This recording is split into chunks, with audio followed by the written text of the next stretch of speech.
இன்னும் கொஞ்சம் பேரை பார்த்தீங்கன்னா எல்லா விஷயத்திலையும் லோக்கல்னு நிற்கிறாங்க. இந்த ஹஜ்ஜுடைய காலம் வந்தவுடனே அவங்களோட மனச்சாட்சியை அவங்கள கொள்ளுது.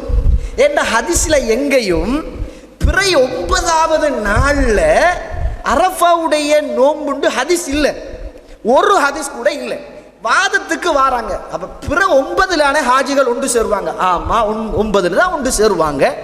இப்போ ரசூலுல்லாஹ் என்ன பேரை சொன்னாங்க? சௌமி யௌமி அரஃபான்னு தான் சொன்னாங்க. தாசுவாவுடைய நோன்பு 9வது நோம்புண்டு ரசூலுல்லாஹ் பிறை 9வதுன்னு சொல்கிறாங்க. ஆஷூரா 10வது பிறை 10வது நோம்புண்டு ரசூலுல்லாஹ் என்ன செய்கிறாங்க? நோன்பை சொல்கிறாங்க.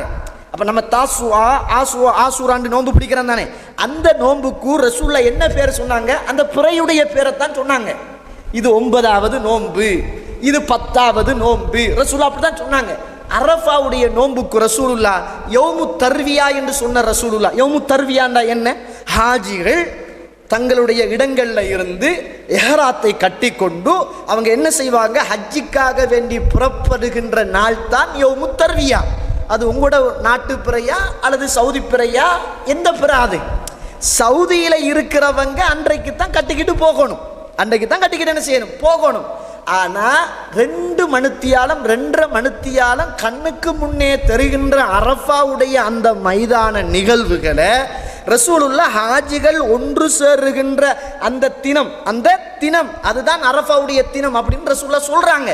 ஆனால் நம்மட ஆக்களில் கொஞ்சம் பேருக்கு மனசு நெருடலாகி, நம்மட கொள்கை சகோதரர்களுக்கு மனசு நெருடலாகி, சரி நம்ம என்ன செய்வோம்னா அன்றைக்கும் நோன்பு பிடிப்போம், அதுக்கு அடுத்தண்டைக்கு நோன்பு பிடிப்போம். அரஃபாவுடைய நோன்பு ஒன்று தான்.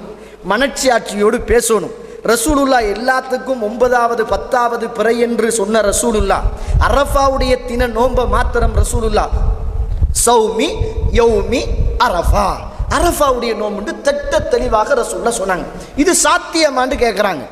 இது சாத்தியம் இல்லையே. நீங்கள் காலையில் இருக்கக்குள்ள அங்கே மாலையில் இருப்பாங்க, அங்கே மாலையில் இருக்கக்குள்ள இங்கே காலையில் இருப்பாங்க. இது ஒரு பெரிய அறிவு ரீதியான ஒரு கேள்வியா? இது நான் சும்மா கேட்குறேன். இப்போ விஞ்ஞானம் நிறைந்த காலம், இப்போ இவ்வளவு தொழில்நுட்பம் வளர்ந்த காலத்தில் இப்போ நான் எந்த மாதத்தில் இந்த ஊரில் இருக்கிறேன்னு எனக்கு தெரியாதா? எந்த டைமில் இருக்கிறேன்னு எனக்கு தெரியாதா? இப்போ இங்கே இருந்து பிறை கண்டதாக அமெரிக்காவுக்கு போகுதுன்னு சொல்லுங்களே ஒரு தகவல், ஒரு வாதத்துக்கு. இப்போ அமெரிக்காவுடைய மக்கள் காலையில் இருக்கிறாங்க, நம்ம மகரிபில் இருக்கிறோம்னு சொல்லுங்க. இப்போ காலையில் இருக்கிற மக்களுக்கு தகவல் கிடைக்குது ஸ்ரீலங்காவில் பிறையை கண்டுட்டாங்க. அவங்களுக்கு எந்த காலை?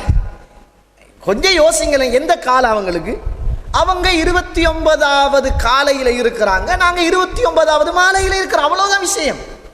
இதுக்கு அறிவுபூர்வமான, நீங்கள் சவுதியில் தொழுகிற போது இங்கு தொழுவீர்களா கேள்வி. நீங்கள் அமெரிக்காவில் தொழுகிற போது இங்கு உங்களால் தொழ முடியுமா? அங்கு பெருநாள் தொழுகை நடத்துகின்ற நேரத்தில் இங்கு உங்களால் நடத்த முடியுமா?